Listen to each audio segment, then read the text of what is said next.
So hi! Welcome and welcome back to my YouTube channel, and for today's tutorial, ituturo ko sa inyo kung paano nga ba mag-send ng location sa ating Snapchat app.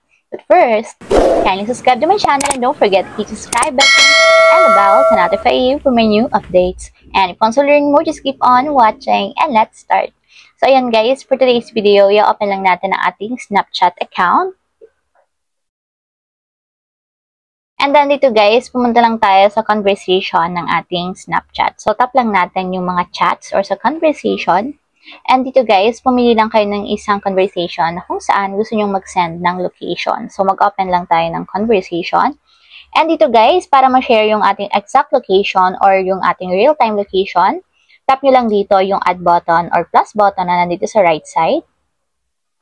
And ayan guys, kung makikita nyo, nakalagay dito yung inyong current location. So para ma-share, tap nyo lang yung send button na nandito sa right side. And automatic yan guys, sending na yung ating exact or real-time location dito sa Snapchat. So, ayun lang guys, ganun lang kasimple kung paano nga ba mag-send ng location sa ating Snapchat.